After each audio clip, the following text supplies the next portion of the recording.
So, good day everyone. Firstly, I would like to introduce myself together with my group mates. My name is Ross Frederick M. Gina. My name is Jomery P. De Guzman. My name is Kevin M. Reyes. My name is Brix A. Tishorna. My name is Justin Makaspak. And my name is Mon Alva C. Pagaran. And we are students of CBPA in the IRIS or the Eulogio Amang Rodriguez Institute of Science and Technology. And we are currently pursuing the Bachelor of Science of Business Administration, majoring in Human Resource Management. So, today we are here to discuss a lecture regarding about the subject training and development, which is here the chapter 7 special training programs. So let's begin. So in this lesson, we are going to dive into topics such as first, leadership development programs, and number 2, mentoring and coaching, number 3, cross-cultural training, and 4, diversity and inclusion training, and for last, career development planning. So for our objective, first, understanding of specialized training programs and their roles in organization. Enhance insight into leadership, development, mentoring, and coaching processes. And number 3, increase awareness of the importance of cross-cultural training for global teamwork. And 4, appreciation for diversity and inclusion efforts in creating positive workplace environments. And for our last objective, skills in career development, planning to help align personal and organizational goals. So to kick this off, let us first answer the question is what is special training program?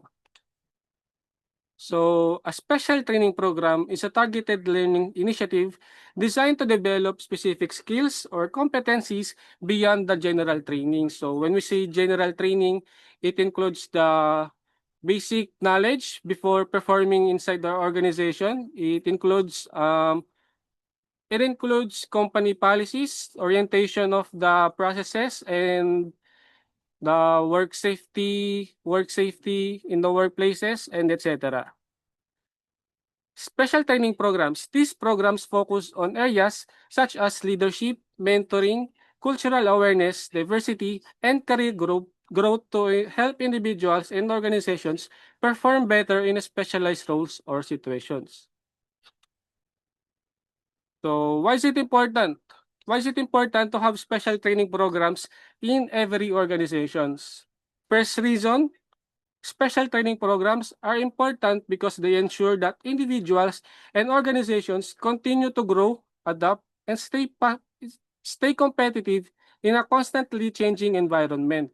And second reason, they transcend the foundational training by targeting advanced competencies, which helps employees to become more capable, confident, and aligned with organizational goals. So let us give you a historical background about special training programs. So special training programs have evolved over time as organizations recognize the need to develop more than just basic job skills. Originally, training focused on technical or task-based skills necessary for immediate job functions.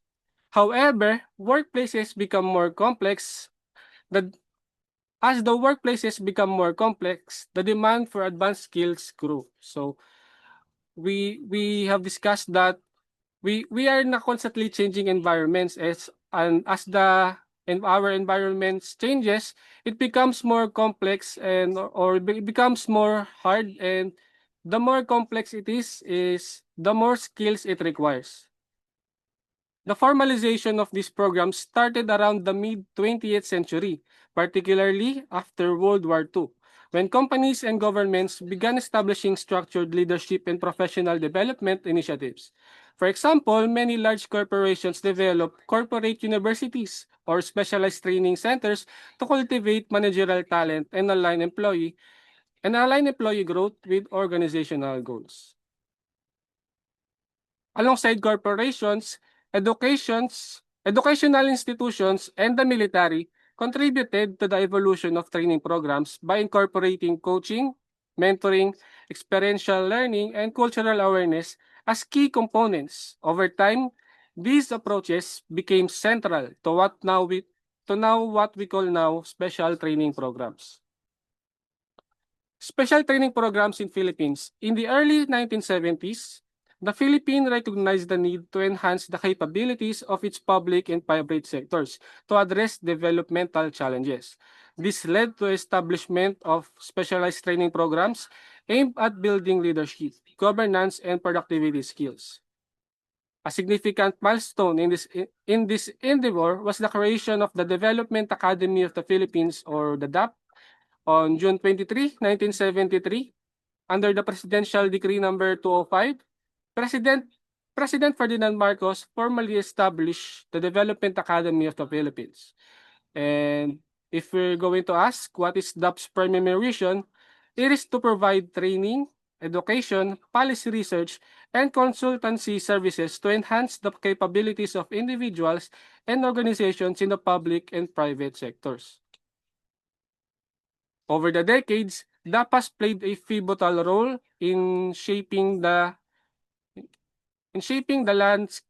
landscape of special training programs in the Philippines. It has been instrumental in developing programs that focus on leadership, public sector productivity, collaborated with international organizations such as the Asian Productivity Organization to align its program with global standards and best practices. And recently, in October 2023, DAP was transferred from the Office of the President to National Economic and Development Administration, or through Executive Order number 45, aiming to strengthen its alignment with national development priorities. This move underscores the continued relevance and importance of specialized training programs in the country's development agenda. So for our first topic under the special training programs, this is the leadership development programs to be discussed by Jo Marie De Guzman. So, hello, good day, everyone. And before I discuss my topics, in our group,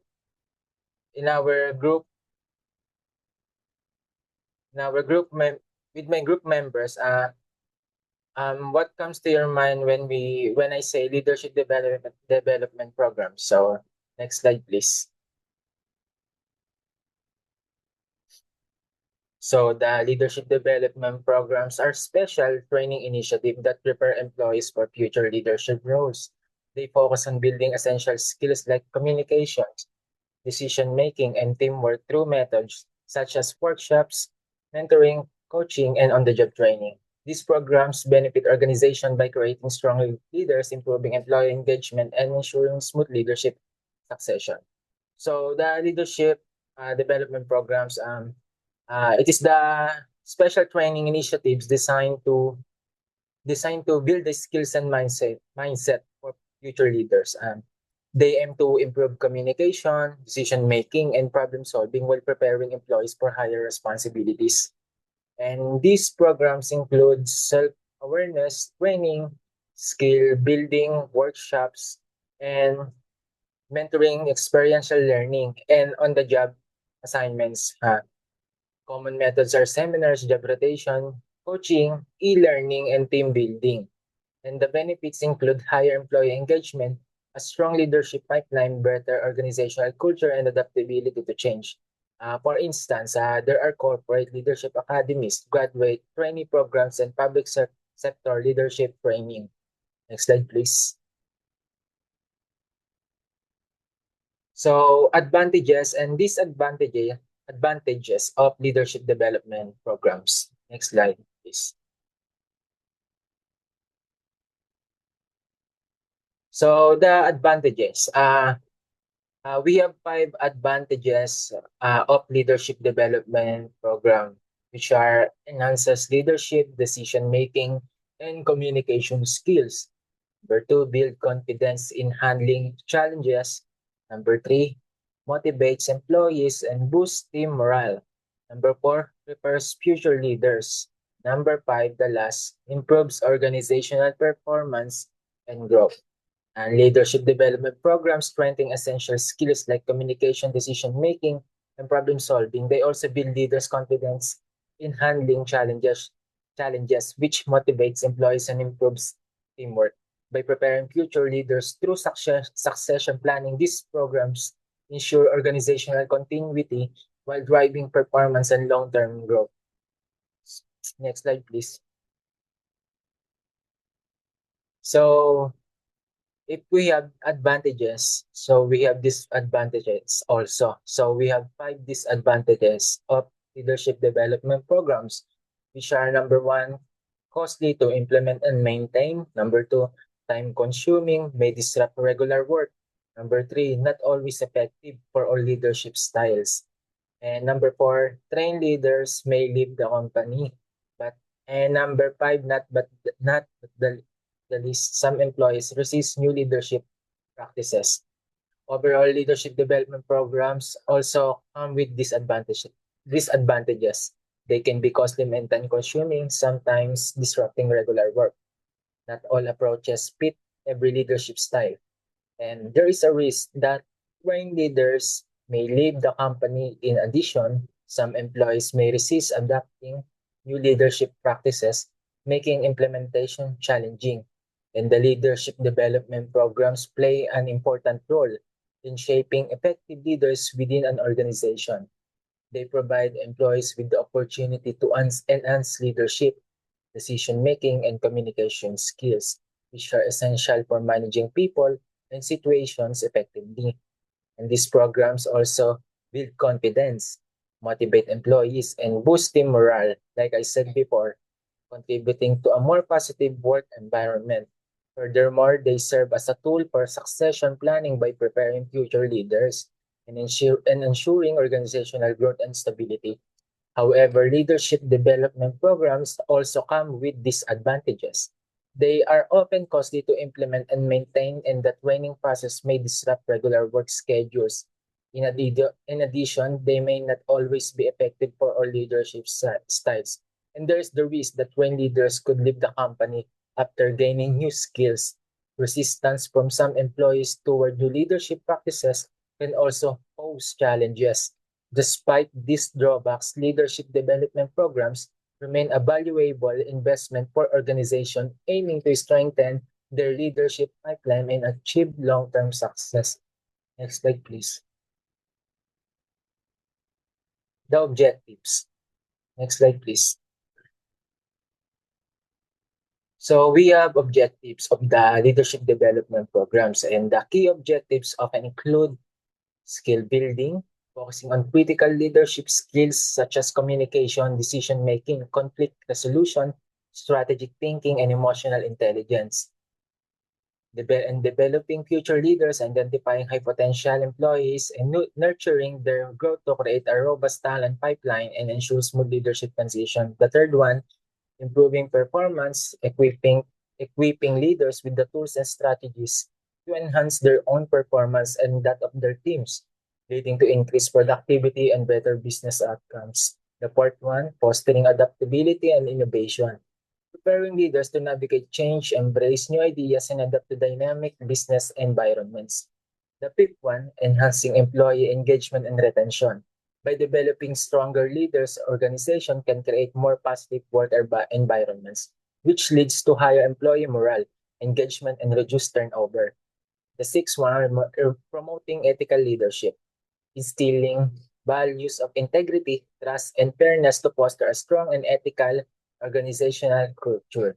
The seventh one is the aligning leadership with organizational goals, ensuring that leadership practices and strategies are aligned with the company's overall vision, mission, and strategic objectives. And the last one is increasing self-awareness, helping leaders understand their strengths, weaknesses, and impact on others, enabling personal growth and improved effectiveness. So the leadership development programs are designed to strengthen the ability of the individuals to lead effectively and support organizational growth. And their primary objective is to build leaders who can inspire others. So make sound decision, right, and adapt to challenges while staying aligned with the company goals. Like I said, to the skill building, and and these programs focus on enhancing key skills such as communication, strategic thinking, and emotional intelligence also. And while preparing future leaders to take on greater responsibilities by improving leadership performance, fostering adaptability, and encouraging innovation, organization can create a more productive and resilient workforce. Additionally, they help leaders cultivate ethical practices, promote engagement, and increase self-awareness, resulting in stronger teams and a healthier organizational culture overall. Next slide, please. Benefits worth it. Next slide, please. So the leadership development programs are worth the investment, delivering significant returns by improving employee engagement and retention, boosting productivity, reducing turnover costs, and enhancing organizational performance. Effective program foster essential skills like communication and strategic thinking, help create a strong talent pipeline, and enable organizations to better navigate complex business environments and market changes. And the benefits for organization, we have 6 benefits for our organization. Number 1, improve financial performance. Studies how show high returns on investment for leadership development, with some companies experiencing significant annual ROI and increased cash flow per employee. Number 2, increase employee engagement and retention. Well-trained leaders create positive work environments and motivate teams, leading to higher job satisfaction and reduced turnover rate. Number 3, boosted productivity. Engaged employees are more productive. Effective leaders provide clarity and support, enabling teams to work more efficiently. Number 4, reduce costs. Lower employee turnover means reduced expenses associated with recruiting and training new hires. Number 5, stronger talent pipeline. Programs identify and train high potential employees, preparing them fill future leadership roles and ensuring continuity. And the last one, better strategic agility. Leaders equipped with comprehensive training can better adapt to market changes and develop strategic long-term plans. So the benefits worth it of leadership development programs are valuable investment because they deliver benefits for both organization and individuals. For organizations, these programs lead to improved financial performance, higher employee engagement, and programs and stronger retention, and reduce cost by lowering turnover. They also boost productivity, create a strong pipeline of future leaders, and enhance the company's ability to adapt to changes in the business environment. And for the individuals, leadership training develop essential skills like communication, problem solving, and strategic planning, and while also increasing the confidence and opening doors for professional growth. The true value of these programs lies in consistent application of skills, well-designed and high-quality training content, and the support of the mentorship and coaching, which ensure long-term impact. Altogether, leadership development programs strengthen both people and organization, making them worth the investment. Next slide, please.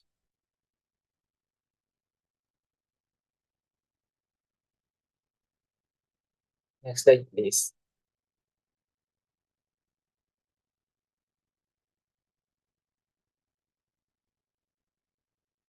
So, before they start mentoring coaching, and I have one quote in my part also, and great leaders are not born, they are developed.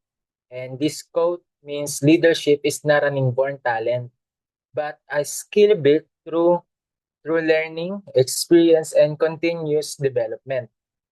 So anyone can become a great leader with proper training, practice, and dedication. That's it. And the next part is mentoring and coaching to be discussed by Mr. Kevin Reyes and Mr. Brix Deshorna. Thank you. Good day, everyone. Uh, we are here to discuss mentoring and coaching. Next slide, please. So, what is mentoring? A professional connection called mentoring is meant to support the development of a person's career. It typically consists of a more experienced person or the mentor helping a less experienced person, which is called the mentee, reach their objectives. Formal and informal mentoring are both effective. Mentees create goals in an informal setting, but they are typically inaccessible, and the relationships are not structured. There are specific conditions for a formal mentoring relationship, along with specific and achievable goals. Counseling and coaching are not the same as mentoring. Mentoring relationships are centered upon advice, providing and direction, while coaching is not. In a paid partnership known as counseling, a medical expert offers answers to a men, fundamental math or psychological problem. Next slide. So, how mentorship transforms corporate training and development. Next slide. Mentorship ignites continuous learning, fueling motivation and opening doors to new growth opportunities and connections. For professionals eager to advance, these programs can launch careers while simultaneously boosting organizational success. Engaged and empowered employees deliver more creative and valuable results for their organization. Too few businesses, however, make the investment in mentorship because they view it as an HR initiative rather than a project that benefits the entire company. Remarkably, according to the Project Management Institute's 2024 Pulse of the Profession report, only roughly half of the businesses actively invest in mentorship, despite the fact that over half of young professionals worldwide say they would leave a company without robust mentoring program or PMI workplace engagement survey. This figure reveals a big gap in opportunity. Companies that place a high priority on mentoring are more likely to retain top people, increase engagement, and produce better project results. Next slide, please. So discuss the cultivating on adaptable and effective mentorship culture. Number one, we have established clear objectives. Establish specific goals at the beginning, such as cultivating early career talent, fostering creativity throughout the company, enhancing retention, or encouraging leadership development. They use indicators like engagement scores, the number of employees who advance, or the business value generated for your company to define success. Setting these goals and key performance indicators, or KPI, as a top priority can assist leaders in making efficient use for of their resources and creating initiatives that cater to the particular requirements of their workforce and company. Enabling mentorship through frequent points of communication, honest discussions, or chances for knowledge exchange can still have a significant influence even in the absence of a formal program. Number two, we have encourage collaboration. Establish an environment that encourages lifelong learning. Since mentoring is a two-way interaction, both mentors and mentees should have many opportunities to learn. Think about collaborating with communities of practice. Teams can be energized and performance improved by utilizing an existing pool of internal and external knowledge, which adds vital skills and new views. To facilitate mentorship for distributed or hybrid teams, they use virtual collaboration platforms like Zoom, Microsoft Teams, or Slack. And number three, we have promote structure onboarding for mentors and give mentors and mentees precise guidelines that include clear expectations, frequent check-ins, and quantifiable objectives, such as enhancing presenting abilities or earning certificates. To guarantee successful growth-oriented interactions, provide mentors with training on fundamental abilities like goal setting, constructive criticism, and active listening. They give tools to help them along the way, like goal setting templates, mentorship manuals, and success stories. Next slide, please. Why mentorship matters. Mentorship is a powerful tool for growth.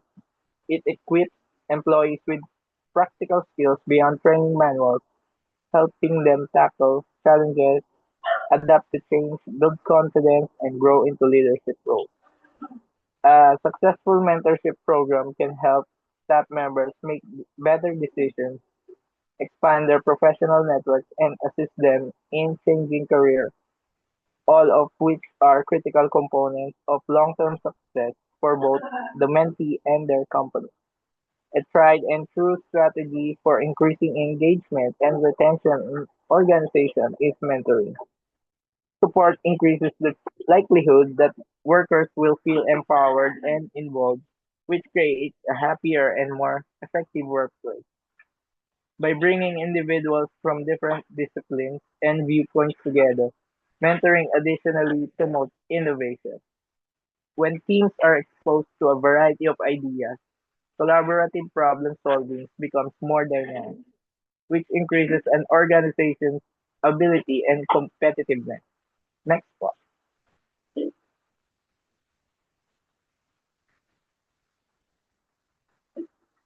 Let's discuss the mentoring techniques or models. First one is we have one-on-one mentoring. Of all the several kinds of mentoring, this one is the most conventional. This kind of mentoring only involves the mentor and mentee and typically pairs a more experienced person with a much younger or less experienced mentee. Group mentoring is the next one. This strategy involves a group of mentees working with one or more mentors because there are might not be enough time to or resources to have a mentor for every participant. Schools and young youth program frequently employs this concept. Peer mentoring. Participants in this model share similar experiences in both their personal and professional life, or they belong to the same department or job. These peers help one another by pairing up. This mentoring connection can be one-on-one or group-based. Next one is distance or e-monitoring. The mentorship connection no longer needs to be in person thanks to such sophisticated technology. Participants in this kind of mentorship can communicate virtually without sacrificing the human element by using email or online tools. Next one is reverse mentoring.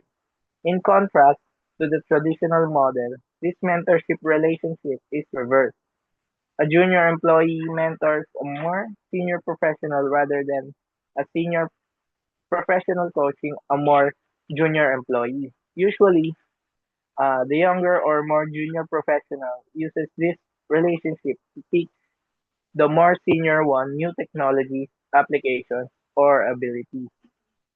And the last one is mentoring. This kind of mentorship is a parody of speed dating and typically takes place during a conference or business event. Following a brief meeting, the mentee often proceeds from one mentor to the next in a series of one-on-one interactions. When approaching the senior level professionals for help, the mentee should be ready with questions. Uh, Effective mentoring creates an atmosphere where learning and development can occur organically for both the organization and its workers. Employees are more comfortable taking on challenges, working with others, and coming up with innovative ideas when they feel encouraged and led. This assurance and alignment carry over the project outcomes as mentorship enables teams to overcome obstacles, change course, and produce better, more significant outcomes. Businesses that place a high priority on mentoring enable their staff to flourish and improve project success with which benefits the company as a whole. Next slide, please. And now to discuss what is coaching, here is Brix Tesorna.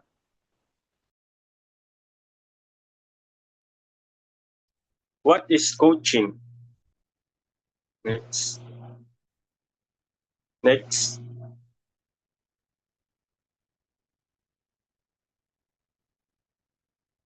Coaching is a development technique that involves a coach or consultant who works with an employee to help him or her develop skills and achieve professional or performance goals. The coach can be someone who works inside the organization, either a functional manager or a member of the L&D or HR team, or someone who is a professional coach or consultant who is brought by the organization to work with one or more employee. Next, why coaching is important in training and development. Number one, personalized learning. Unlike general training, coaching is tailored to the individual's strengths, weaknesses, and career goals. This ensures employees get support specific to their needs. Number two, it improves performance and productivity. Coaching provides continuous feedback and guidance, helping employees perform better in their current roles. It bridges the gap between theory from training and practice on the job. Number three, it enhances employee engagement and retention. Employees feel valued when organizations invest in their growth. This increases motivation, loyalty, and reduces turnover. Number four, it supports leadership and career development. Coaching develops critical soft skills, decision making, communication, and problem solving. It prepares employees for leadership positions and future responsibilities. Number five, encourages self-reflection and accountability. Employees learn to reflect on their actions, set goals, and take responsibility for their development. This builds confidence and independence in their work. Next, what are the types of coaching? The first one is formal coaching. Formal coaching is a structured coaching relationship, typically with a professional coach or external consultant outside of the employee's work environment. It tends to have a broad long-term career or performance focus. The second one is on-the-job coach. On-the-job coaching is a personal instruction provided on the job during the employee's workflow, typically by a manager or a peer. It tends to be specific to a certain situation or focus on a short-term goal. The third one is in team or group coaching. The coach and coaches meet in a group, either a group of individuals from different departments or an existing team. The group holds each other accountable and learns from each other as well as from the coach. The fourth one is role-based coaching includes executive coaching, which is formal coaching provided to a senior leader, and sales coaching, which is typically provided by sales managers to their team members. Next, cross-cultural training to be discussed by Justin Makaspak. Okay, next is cross-cultural training. Next. What is cross-cultural training? Next. One way to educate and prepare employees for an organization's global business operations is through cross-cultural training. Cross-cultural training improves corporate operations by fostering intercultural communication, awareness, and understanding. The main purpose of cross-cultural training is to provide employees with strategies that enable them to conduct business in an environment where no single set of rules or behaviors can be applied. So success can only be achieved through a flexible approach based on a situational appropriateness. Okay, next. Cross-cultural training usually includes specific types of skills, including interaction management, enables employees to interact with people from foreign cultures, taking into account their cultural values and customs. Dealing with conflict resolution, learned through role play and situational exercises. This is the most common focus of cross-cultural training. Programs offered by companies that work internationally. So adaptation strategies teach individuals how to adapt to a foreign culture, whether it is a short-term trip or for an assignment of several years. The objective of adoption strategies is learning how to communicate effectively and make oneself understood. How to adapt behaviors and customs, as well as understanding the business practices of the host country. The interaction management, which focuses on respectful communication with people from different cultures. On the conflict resolution, it taught us through role plays to handle misunderstanding caused by cultural differences. To adoption strategies, which prepares individuals to adjust their behaviors, communication, and understanding of local business practices when working or living in a foreign culture. Next. Why is cross-cultural training important in business? Next. It is important for employees who are required to work in or with organizations that operate overseas. To receive cross-cultural training, this will enable them to fully comprehend the cultural differences between themselves and their foreign counterparts. Through appropriate socialization, they will learn how to adapt behaviors in order to communicate effectively and understand the perspective of individuals from other cultures. Cross-cultural training is essential for international businesses as it provides information of the host country's culture and norms to new entrants, allowing them to understand behaviors and practices in different countries. Cross-cultural training ensures effective communication between employees from different regions, reducing the likelihood of misunderstandings arising from a lack of understanding of colleagues' behavior or misinterpretations of colleagues' words, gestures, or body language. Cross-cultural training facilitates the integration of an organization that operates both in local and foreign countries, ensuring employees have a common understanding of and appreciation for their company values, regardless of their region. So, cross-cultural training is essential for employees working internationally as it helps them to understand and respect cultural differences between themselves and their foreign colleagues. By learning norms and behaviors of other cultures, employees can communicate more effectively, to avoid misunderstandings and to adapt more easily to new environments.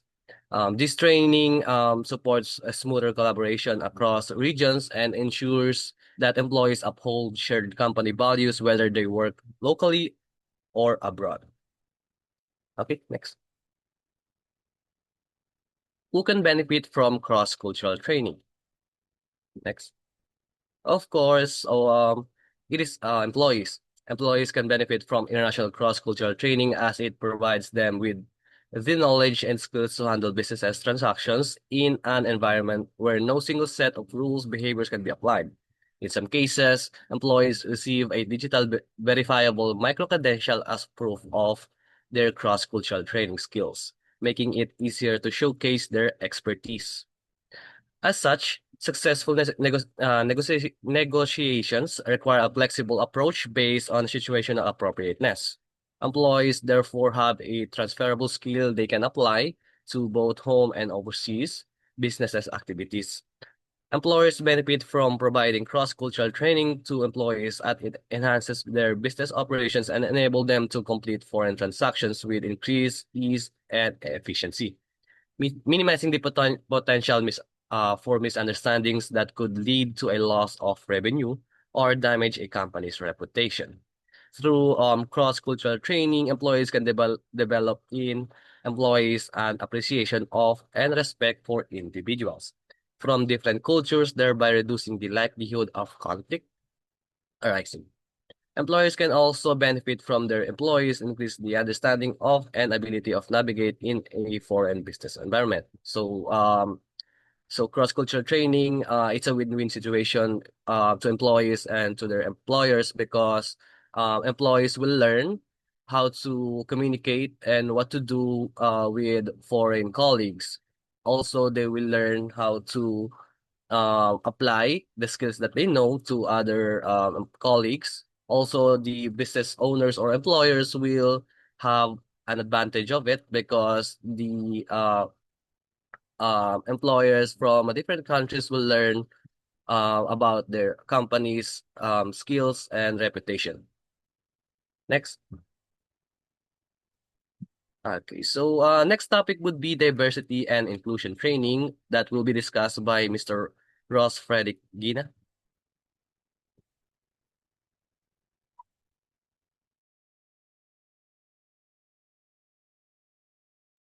So to proceed, we are here to discuss and diversity and inclusion training as a part of the as one of the part of special training programs.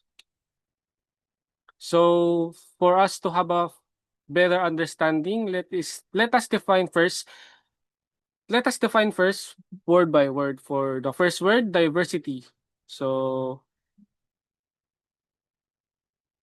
diversity came from the Latin word diversitas, which means separateness or differences. Diversity is the presence of differences within a given setting. So this includes the race or the ethnicity, gender and sexual orientation, age and generation, and religion and culture, disability and abilities, and lastly, the socio-economic background. For our next word, which is the inclusion. Inclusion came from the Latin word inclusio or inclusionis, which is a noun of an action from the verb includere, meaning to shut in or enclose. Inclusion is the practice or policy of including and integrating all people and groups in activities, organizations, political processes, and etc. So basically, inclusion is just the act of including or the state of being included. Now that we know the meaning of the word diversity and inclusion, we can now proceed to the question, what is diversity and inclusion training? So diversity and inclusion training is a program designed to help individuals and organizations understand, respect, and value differences among people. It teaches skills and awareness to create a workplace or environment where everyone feels included, respected, and able to contribute regardless of their background, identity, or beliefs. So if we come to think of it, it is very convenient or it is very comforting to be with someone who we shares the same beliefs, the same preferences, or we share the same characteristics, but it is not always the case. So I will repeat, it is not always the case. In fact, once you step outside your home, the probabilities are you will meet the more of the different people from your own characteristics. So that's it. So in a organization setting, You may also encounter different people, different opinions, different beliefs or characteristics. So here, so this is the very meaning of like diversity and inclusion training, which is teaches us to value and respect those differences among people. So why is the training about diversity and inclusion important? So the first reason, it creates a respectful and inclusive environment. So we all to be wanted to be respected and included, especially when in an environment when we perform our tasks. So next is reduce unconscious bias and discrimination. Third reason, improves teamwork and collaboration. It is very important for a group of people to work together. So it is impossible if the respect or the respect or courtesy is not present. And number 4, encourages diverse perspectives and innovation. And lastly, which is the most important reason, it supports the organizational success and employee satisfaction. So now we are going to proceed to the different types or kinds of D&I training programs or the diversity and inclusion programs. So first is the awareness-based training. So this training aims to help employees become aware of how they view themselves and others based on how societal beliefs have influenced them. And training sessions help employees understand the harm that can be perpetrated through microaggressions and other unintentional but discriminatory behaviors. So the next type of D&I training programs is the skill-based training, where skill-based diversity training prepares employees to actively participate in a diverse workforce. This may include improving their communication skills so that their words, tone, and body language convey respect for other or the different people. It may also include learning ways to address conflict arising from cultural misunderstanding. So the third one is the inclusive leadership training. Inclusive leadership training is focused on ensuring your leadership team understands what oppressive management system looks like and how to dismantle the policies that inhibit equality. Leaders will learn how to promote diversity and inclusion throughout the organization and make sure your company values translate to real-world practices. So for the fourth type is the cultural competency training. Cultural competency training aims to help people acknowledge the value of having a diverse workforce. It also helps your team gain knowledge of different cultures. That's what we talked about the earlier lesson, and develop skills in empathy, active listening, intercultural communication, and conflict resolution. Lastly, and the most important or the most critical one is the type of training, unconscious bias training. Unconscious bias training helps your workforce build awareness of the stereotypes they hold about people with certain backgrounds and traits. So this type of training helps employees learn how unconscious bias can affect decision making, and it offers strategies for mitigating its negative impacts. And for next, here are the key components of how will we know if the D&I training or the diversity and inclusion training is effective. Number 1 to observe is interactive learning experiences. For lasting behavior change to occur, your workforce must be able to practically apply what they learn in a diversity training session to real-world scenarios that they may face on the job. Interactive learning experiences that require active participation can maximize employee value. The interaction allows employees to consider different perspectives and develop greater empathy, as well as providing opportunities for hands-on skill development. And the next one is ongoing training and development. As workplace dynamics and societal norms continue to evolve, you must build a strong training culture that adapts to change. Regular diversity training also reinforces positive behavior and helps employees address deeply ingrained unconscious biases driving their decision making. So the last one to observe is the measurement and feedback. The ultimate goal of engaging in diversity training is to build a more inclusive workplace where everyone feels welcome and supported. Measuring your results against your original goals allows you to gauge whether your efforts are working and pinpoint areas for improvements. An effective feedback culture can ensure that training programs positively affect the organization. So, these key components can ensure you maximize learning and skill building so that your training produces better outcomes across the whole organization. So, next question is how to implement effective diversity and inclusion training. So, here are the step-by-step guide on how to properly implement an effective diversity and inclusion training. So the first step is assessing organizational needs.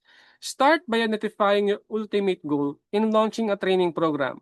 This requires an assessment of what the organization needs to improve. The second step is selecting the right D&I training program. So earlier we have talked about the different types of learning. So in this step, we just need to find the appropriate type of training that the company needs. Third, engaging leadership and employees. Get buy-in from your leadership team before launching any employee development courses. Additionally, communicate clearly with your staff about the upcoming initiative to help them see the value in the training and make the most of the information. The last step is measuring training effectiveness and impact. Design a system to measure the impact your training is having on employee engagement, morale, culture, and business outcomes. This should include quantitative and qualitative data that can be analyzed and tracked. So what are the challenges and limitations na it is very important that in building a training program or the diversity inclusion program, we need to know the challenges or what may we encounter in implementing those training programs. So the first is some employees may resist the idea of diversity training, deeming it irrelevant or even offensive. So they may view it as a divisive or as an attempt to bring politics into the workplace. And winning buy-in across the workforce requires strong and clear communication from your leadership team that emphasizes the value and benefits of this initiative or the learning initiative. Additionally, diversity training can be ineffective if it is not quickly integrated into your organization's policies and practices.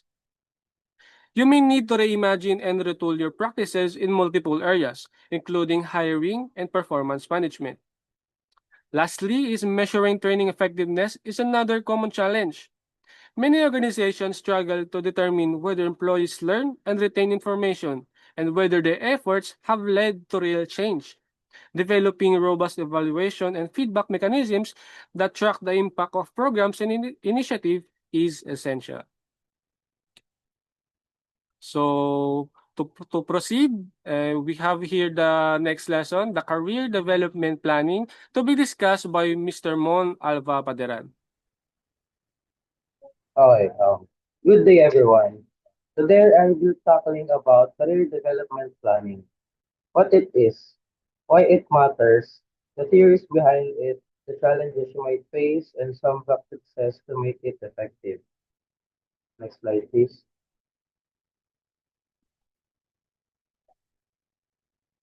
What is career development planning? According to the National Society of Leadership and Success, career development planning is a structured process in which a person assesses current skills and interests, defines in career goals, and maps the actions needed to achieve them.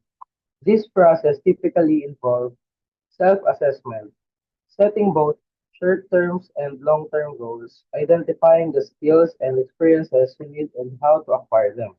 Then monitoring progress and revising the plan in circumstances change. McNeville, 2023. Think of it as creating a personal roadmap for your professional life. Next po. Why is it important? Career development planning is more important for several reasons. Clear direction and purpose. It prevents you from drifting and helps you to make choices that match your values. Number two, continuous skill growth.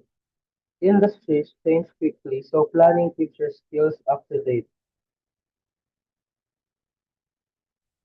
Number three, higher motivation and satisfaction. Having goals you care about keeps you engaged and productive. Number four, flexibility and resilience. A living plan can be adjusted when life or the job market changes. And last but not the least, number five, organizational benefits. Companies gain more skilled, loyal, and future-ready employees. In short, it benefits both individuals and the organization for the viewer. Next po.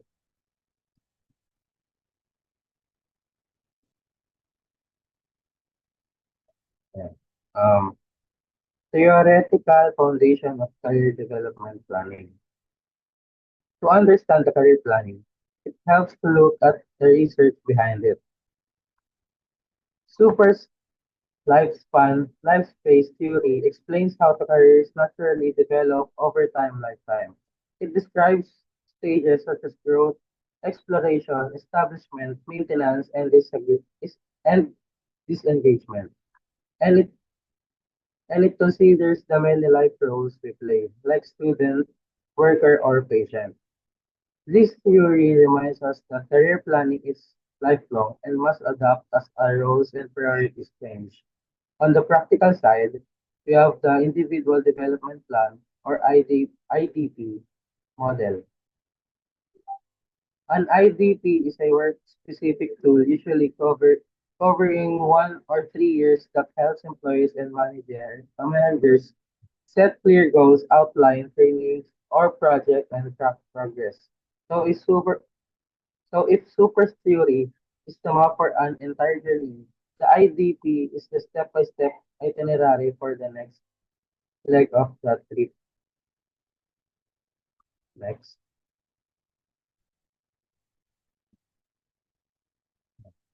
Um, Common challenges. Rapid challenges in technology and job markets. Industries are evolving quickly. The skill that's a valuable today may become outdated in just few years. For example, new software or automation can suddenly change what employers are looking for. Number two, limited self-awareness of strengths or values. Some people never stop to identify what they're good at or what really motivates them.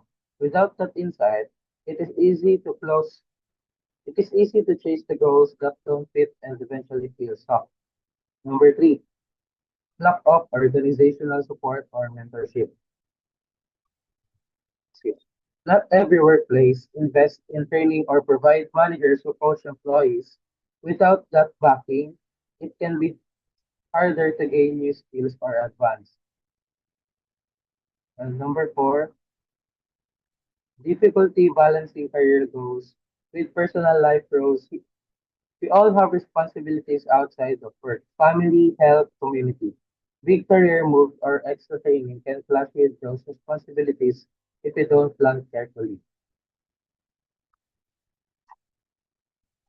Best practices and tips to deal with those challenges. Here are practical steps that keep a career plan strong and flexible. Start with honest self-assessment. Reflect on your interests, skills, and values. Tools like personality tests or feedback from mentors can help you see your strengths and blind spots. Number two, set clear short and long-term goals. Short-term goals, like finishing a certification in 6 months, keeping you moving. Long-term goals, such as becoming a department manager in 5 years, give you a big picture edition. Number three, identify and close skill gaps. Compare where you are now to the requirements of your desired role, then target specific training, courses, or stretch assignments to fill those gaps. Number four, seek mentors, training, and feedback. Mentors can provide guidance and open doors and share lessons from their own careers. Continuous learning through workshop or online classes keeps your skill current. Number five, review and adjust your plan regularly. Set a schedule, maybe 6 months, to check the progress and update your goals, interest, or the market changes. Next, build flexibility for life and market changes. Life events like moving cities or starting a family, and industry shifts can affect your plan. A flexible approach lets you pivot without feeling like you failed. And last but not the least, track progress and celebrate milestones. Keeping a record of achievements, even small ones, maintains motivation and shows how far you've come. By following these best practices, career development planning stays realistic, motivating, and adaptable. Next, please.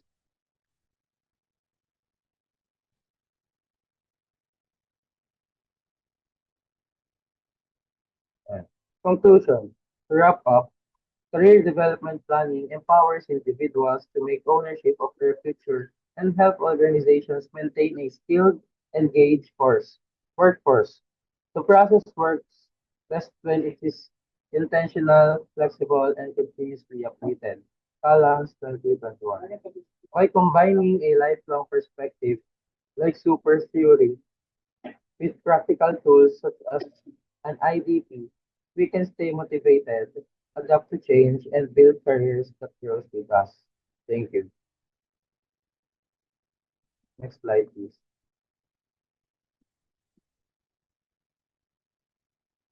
And now we will tackle So, about keyways from the lecture. okay, thank you, Mr. Mon Alva Pateron. And so this is our key takeaways from the lecture. So next slide, please.